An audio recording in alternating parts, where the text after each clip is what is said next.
நோய் வருகிற போது ஒரு மனிதன் திருந்துவதற்குண்டான வாய்ப்பு பிறக்கிறது, தௌபா செய்வதற்குண்டான வாசல் திறக்கிறது என்பதாக சொல்வார்கள். அல்லாஹ் சொல்லுவதாக நபி ஸல்லல்லாஹு அலைஹி வஸல்லம் அவர்கள் சொல்லக்கூடிய ஹதீஸை இமாம் கஸ்ஸாலி ரஹ்மத்துல்லாஹி அவர்கள் இஹ்யாவில் கொண்டு வருகிறார்கள். அல்லாஹ் சொல்லுகிறான், வறுமை என்பது என்னுடைய சிறைச்சாலை, நோய் என்பது என்னுடைய விலங்கு. நான் யாரை விரும்புகிறேனோ அவர்களை சிறையில் தள்ளுகிறேன் அல்லது விலங்கிட்டு விடுகிறேன் என்பதாக அல்லாஹ் சொல்லுவதாக நபி ஸல்லல்லாஹு அலைஹி வஸல்லம் அவர்கள் சொன்னார்.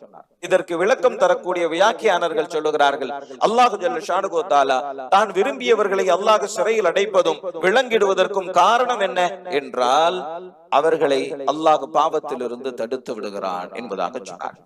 தான் விரும்பியவர்கள் எந்த விதமான பாவங்களிலும் ஈடுபட்டு விடாமல், எந்த விதமான குழப்பங்களிலும் தள்ளப்பட்டு விடாமல் அவர்களை பாதுகாப்பதற்காகவே அல்லாஹ் வறுமையின் மூலமாக சிலரை சிறையில் வைக்கிறான், நோயின் மூலமாக சிலரை விலங்கிட்டு விடுகிறான் என்பதாக விளக்கம் தருகிறார்கள். என்று சொன்னால் நோய் என்பது எவ்வளவு பெரிய நிஅமத் என்பதை நாம் புரிகிறோம். அல்லாஹ் ஜல்ல ஷானுஹு தஆலா திருக்குர்ஆனில் சொல்லுகிறான், அவலா யரவுன அன்னஹும் யுஃப்தனூன ஃபீ குல்லி ஆமி மர்ரத்தன் அவ் மர்ரத்தைன் சும்ம லா யதூபூன் வலா ஹும் யذكرون. வருடத்திற்கு ஒரு முறையோ இரண்டு முறையோ அவர்கள் சோதிக்கப்படுகிறார்கள். ஏன் தெரியுமா?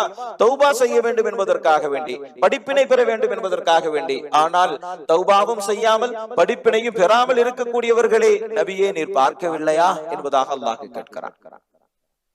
அதனாலதான் நம்முடைய முன்னோர்கள் ஆரோக்கியமாக இருப்பதை வெறுத்தார்களாம். வருடத்திற்கு ஒரு முறையாவது அல்லது இரண்டு முறையாவது நாம் சோதிக்கப்பட வேண்டும் என்று ஆசைப்படுவார்களாம். ஏனென்றால் தௌபா செய்வதற்குண்டான வழிபிறக்கும், படிப்பினை பெறுவதற்குண்டான வாய்ப்பு கிடைக்கும் என்கின்ற அடிப்படையில் ஒரு முறையாவது அல்லது இரண்டு முறையாவது நாம் கடுமையாக சோதிக்கப்பட வேண்டும் என்று நம்முடைய முன்னோர்கள் ஆசைப்படுவார்கள் என்றெல்லாம் பார்க்கிறோம்.